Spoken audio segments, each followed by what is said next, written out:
Yung ating Pangulong Bongbong Marcos, mga kababayan, bumuo ng isang super body or ipinag-utos ang pagbuo ng isang human rights super body.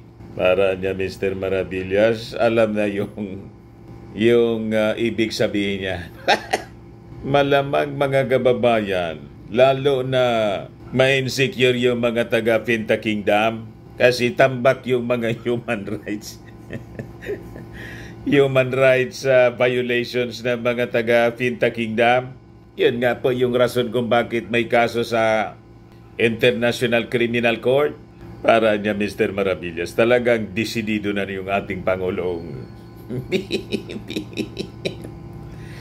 BBM.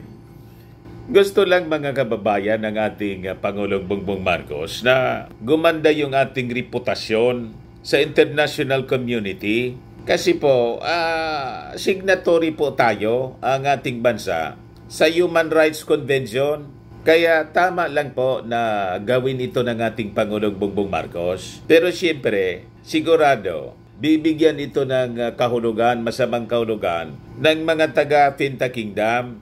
Ilagi man niya, Mr. Maravillas, masasama yung iniisip ng mga taga-Kingdom of Fentanyl sa ating Pangulong Bongbong Marcos. Yan nga po, kaya ang dapat ginagawa ng ating Pangulong Bongbong talaga, gawin lang niya yung tama, kahit sino po yung masagasaan. Ayan po, mga kababayan, yung balita.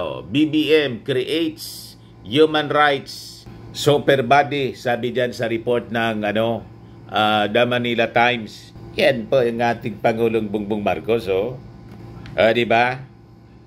Diretso lang sa kanya pong seryosong pagtatrabaho para maisaayos po yung ating bansa, ang bagong Pilipinas. Lalo yan, Mr. Maravillas, mauulol yung mga DDS. Dati man pong mga ulol. Yung ang kanilang natura po, sabi dyan po sa balita, President Ferdinand Marcos Jr. has ordered the creation of a human rights super body composed of key government agencies. Sabi po ng Palasyo Malacanang, Administrative Order Number 22, signed by Executive Secretary Lucas Bersamin on President's behalf on May 8, aims to enhance the mechanism for the promotion and protection of human rights in the Philippines with the creation ng Presidential Human Rights Committee or PHRC. Wala nang rason po na mag-akusa ng mag-akusa. Yung mga human rights activists, karamihan po sa mga human rights organization dito sa ating bansa, anti-Marcos. O ngayon, paya kayo ngayon. O di ba? Kasi noon pang panahon ng kanyang tatay, inaakusa na human rights violator po. Kaya ngayon, mga kababayan, pati yung mga dilawan, nanahimik na po. Yung mga dilawan, di ba? Mga kaalyado sila nito mga militant organizations, mga human rights organization. Kaya pati nga po yung church, tahimik po yung church ngayon. Anti-Marcos po ang church. Wala tayong marinig na mga salita, mga kababayan, sa kanila, mula sa kanila. Kaya pati si Linlin po, sige na lang ang pasyal-pasyal at hindi na lalaban po si Leni Robredo sa national position. Uwi na lang siya sa Naga City. Di ba niya, Mr. Maravillas, si Leni Robredo nandun sa Canada. Nagpa-picture-picture po doon sa Canada. Nasa background po yung Northern Lights. Kasi matindi po yung Aurora Borealis. Dahil po sa nangyayari ngayon na coronal mass ejections, pumuputok po yung ating araw, sunstorms. Mamaya ibigay ko po sa inyo yung development ng balitang yan. Dito muna po tayo sa Human Rights Super Body na binuo ng ating Pangulong Bongbong Marcos. So sabi dyan, the Administrative Order highlights the significance of maintaining and intensifying the accomplishments of the United Nations for the Joint Program on Human Rights, which expires on July 31. The Philippines is state party to the Universal Declaration of Human Rights, the International Covenant on Economic, Social, and Cultural Rights, and the International Covenant on Civil and Political Rights. Para niya, Mr. Maravillas, ito na yata yung preload para bumalik ulit tayo sa membership sa International Criminal Court. Nahalata ninyo?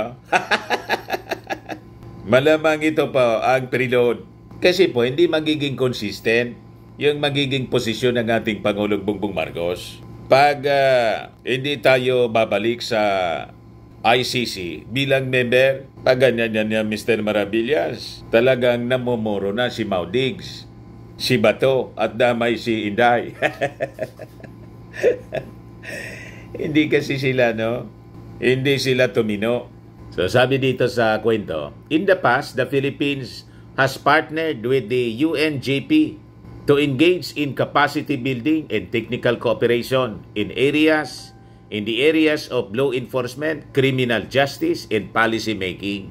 The duties and functions of the Special Committee include efforts to conduct investigation and accountability, data gathering on alleged human rights violations by law enforcement agencies, expanding the civic space and engagement with the private sector, national mechanism for implementation, reporting, follow-up, and human rights-based approach toward drug control. Saktuan niya, Mr. Maravillas, yung mga analysis mo. Parang doon nga ang direksyon.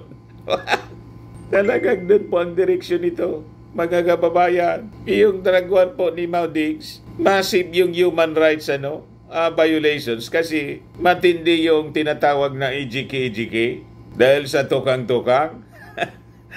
Di ba? So sabi dyan, it will also implement a human rights-based approach towards counter-terrorism. The super body is tasked to monitor and ensure effective implementation of government policies and programs aimed at upholding and protecting human rights of persons deprived of liberty, particularly in guaranteeing that no one is subjected to torture and other cruel, inhuman, or degrading treatment of punishment. Lalo na niya, Mr. Maravillas, kung EJK, mas malala yon. Yun nga po. So yan yung naging utos ng ating Pangulong Bongbong Marcos. Yung pagbuo ng human rights super body po para siguruhin na in case may mga nangyayaring human rights violations, mga kababayan, sa ating mga mamamayang Filipino, mapapanagot po. Tama? O di ano niya, Mr. Maravillas, yung sinasabi mong development doon sa nangyayaring sunstorms. O yan po siya, oh. Nagkukulay dugo na po yung kalangitan doon sa Northern Hemisphere. Second night of auroras possible amid extreme solar storm. Ayan po, auroras could light up skies across swaths of the planet for the second night in a row, after already dazzling earthlings from the United States to Tasmania to the Bahamas the day before. Sabi ko sa inyo, preload na po ito sa tribulation period. Sabi ko sa inyo, sa mga nakalipas na araw, palapit po tayo. All the signs of the second coming ng ating Panginoong Jesucristo po, present na po ngayon. The signs in heavens. Sabi dyan po, a powerful solar storm which could continue into Sunday has triggered spectacular celestial shows, usually confined to the far northern reaches of the planet, hence the nickname of the Northern Lights.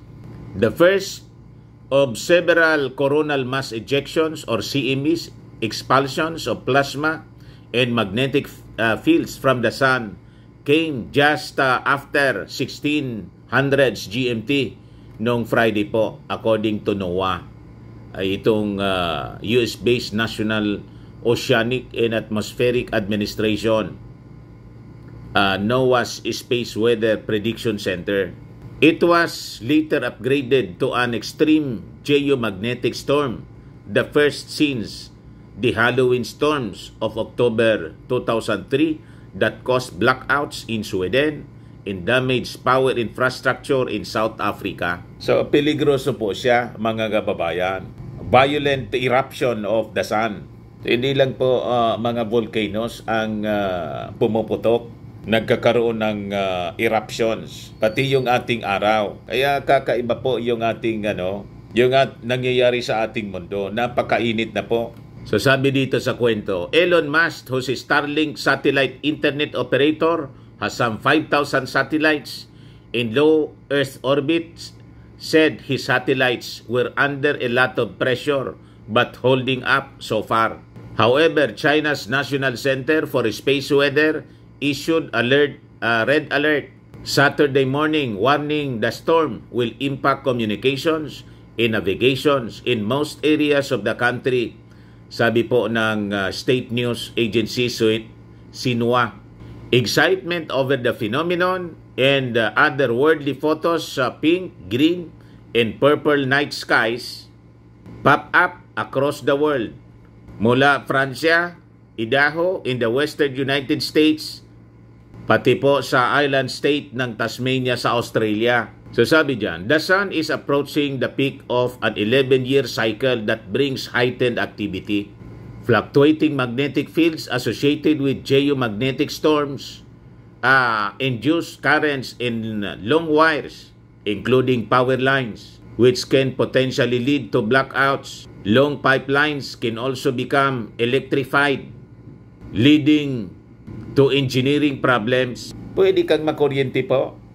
Ganon ang kakaiba, mga kababayan, na mga nangyayari ngayon sa ating mundo, and it is connected to the heightened activity ng ating araw. Spacecraft are also at risk from high doses of radiation, although the atmosphere prevents this from reaching Earth. NASA has a dedicated team looking into astronaut safety and can ask astronauts on the International Space Station to move to places within the outpost that are better shielded. Kaya mga tao, mga kababayan, doon sa Northern Hemisphere, tingala sa kalangitan dahil po dito sa mga celestial events. Nagkukulay dugo na po ang ating kalangitan po. Isabi po sa Bible, under a blood sky, red sky, sa Joel chapter 2 verse 30 to 31. And I will show wonders in the heavens and on the earth, blood and fire in columns of smoke. The sun shall be turned to darkness and the moon to blood before the great and awesome day of the Lord comes. Mga celestial signs siya, mga kababayan. Kaya magiging madalas ang pagtingin-tingin ng mga tao sa kalangitan kasi po makakakita sila ng mga tanda, signs in heavens. Ano tingin ninyo, mga kababayan? Malapit na talaga? Malapit na po. Ayan man lang po, mga kababayan. Ako po si Dante Maravillas. Bye-bye. God bless.